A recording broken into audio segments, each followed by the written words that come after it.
All right, good people. What's going on? It's your favorite dietitian, Jess here. So, I know you've been waiting. I posted a few days ago that I was watching the Netflix documentary, You Are What You Eat, the twin experiment, as it's, called.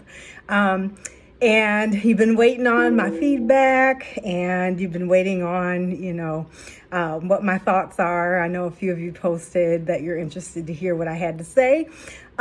So here we go. And I had a lot of thoughts. I took some notes. So if you kind of see me doing this, it's just because I want to make sure that I cover what I can, but I don't want to make this a super long video. So here we go. First point, food deserts versus Loma Linda. So the Blue Zone documentary actually talks in depth about Loma Linda, California. And if you don't know, Loma Linda is a small city in California that is primarily Seventh-day Adventists. Seventh-day Adventists follow a vegan diet. That population is considered to be a blue zone because people age very well. They have a longer life expectancy, and it's connected to the food that they eat. But in the You Are What You Eat documentary, they talked a lot about the difference between a food desert, where you have little to no access to healthy foods, compared to a city like Loma Linda, where you have ample access to healthy foods. So I thought that was a really good point, because that does make a difference, obviously, in the types of foods that people are choosing. So I thought that was great that they highlighted that, because that is a legitimate reason why people can't eat healthy. Also wanted to point out that Michael Greer was one of the authors that was highlighted in the documentary, and he wrote the book How Not to Die. He also wrote How Not to Diet, which I have a copy of. I love it. It's a huge, thick book. I use it for reference a lot. So if you need something to read that is science-based, evidence-based, that's pretty detailed, that would be the book to pick up. But again, it's more of like a reference versus like a read. So, just be prepared. Cory Booker. I thought it was really interesting that he was in the documentary, and I had to Google why he was in it. But I did not know that he was vegan. He's been vegan for a long time. He's a huge proponent of truth in the food industry. He actually, I think, sits on, he has a seat on the Department of Agriculture's subcommittee, something like that. Don't quote me on that, but huge advocate for healthy eating and plant-based diets. So that's why he was there, which was pretty cool. Other thing I noticed, in these things, they never have dietitians. And, I've been saying this for years and years and years, because there are dietitians. We practice across a wide spectrum. We have dietitians that work in hospitals that treat sick people most of the time. We have wellness dietitians, corporate dietitians, dietitians that focus on veganism, plant-based diets like yours truly. So I just don't understand why there was no dietitian. I think maybe one of the researchers that was in participating in the study may have been a dietitian. But again, that's my soapbox moment. Like, I feel like dietitians could be involved in a lot of these things and have a voice, but who am I? So one thing I did notice with regard to the actual study was that some of the twins, so just to give you a little bit of background, each twin was assigned a different diet. They were either assigned a vegan diet or an omnivore diet. And the twin that got the vegan diet initially wasn't super supported by the twin that got the omnivore diet. And isn't that just how it is? Like, you say, oh, I'm, going to cut out meat. I'm going to go vegan. I'm going to go plant-based. And everybody's got some kind of reason, to rub it in your face, or, some sort of off-cheek comment about why you're choosing to give up meat, right? So I thought that was interesting, because, like, twins are supposed to be super supportive of each other. And, just because one twin has to cut out meat for the study you would expect the other twin to be like, oh, okay, I got you. No, just like humans, right? So I thought that was really interesting. The other thing I thought was really interesting was that we as a culture and as American culture didn't experience a shift in our diet to more of an animal-based diet or including more meat until right around World War II. So I thought that was pretty messed up that World War II was kind of like the linchpin or the turning point when it came to trying to increase calories in the diet. The food industry changed in order to be able to increase, quote, the nutrition content of diets in society or in America. So I thought that was really interesting. Cheese. I've been telling y'all. They highlighted that. I'm not going to go into detail about that, but if you want to know about cheese, I posted some maybe 1 or 2 videos on my page about cheese, but check out the documentary. Like, cheese is just, it's a rough one. It's a rough one. The plant-based trainer. Love, love, love, because a common misconception is that you cannot be plant-based and grow muscle. Total fallacy.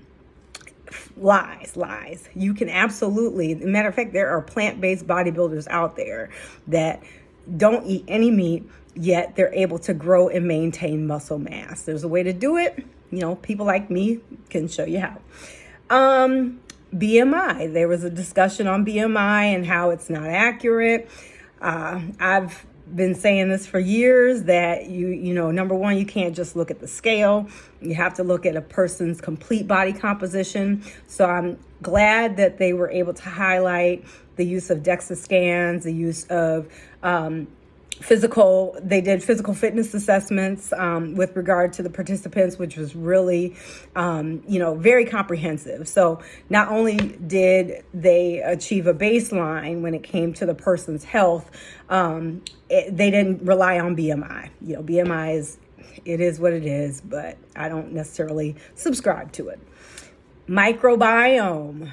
They had a whole big discussion on the gut microbiome. And haven't I been telling y'all for a minute that it's key, it's crucial. Like 70% of our immune system is located in the gut. So obviously keeping your gut and all the little microbiome that live in it it's huge. It's a game changer when it comes to your health. So I'm so glad they highlighted that. Epigenetics. Again, you're born with certain genes. This experiment was like the main, like, in your face moment when we say, okay, we got 2 people that have the exact same DNA, but we change their environment. We change their diet. We change their exercise routines, and it has an effect on their health. So it's not just about, as a matter of fact, the mayor of, I think he's the mayor of New Jersey or New York, Eric Adams, he says that it's not his DNA, it's his dinner. And I love that quote. And every time I hear it, I smile because that's exactly what it is. Like, you're not bound by your DNA at all. Love, love, love. Let's see. The chicken farms. Lord have mercy.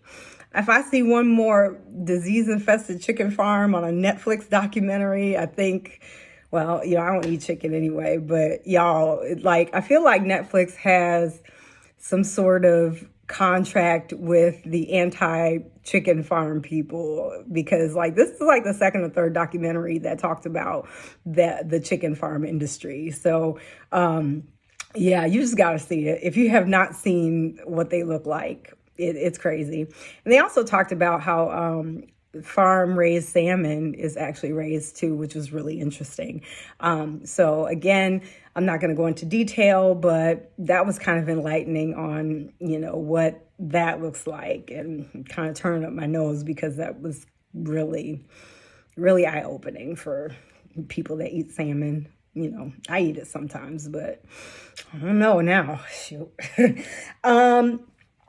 So one of the sets of twins oh, I can't remember their names, but John was one of them, and I think Javon was the other one. Young Black guys, love them.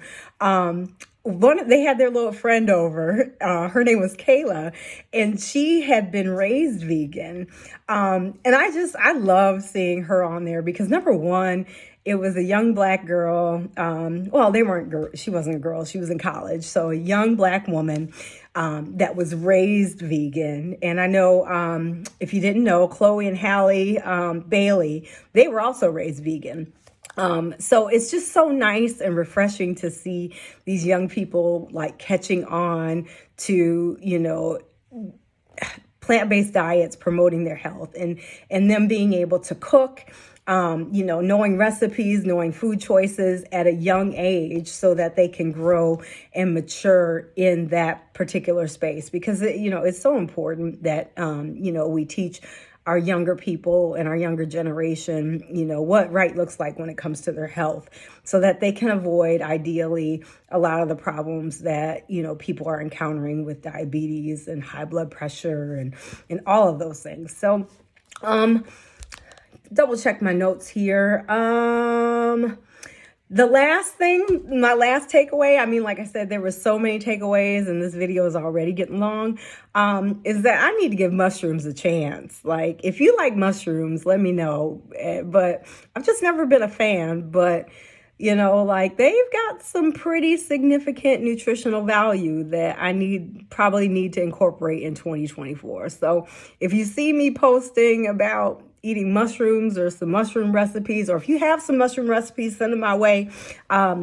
Because mushrooms, that might be my new addition to my plant-based diet.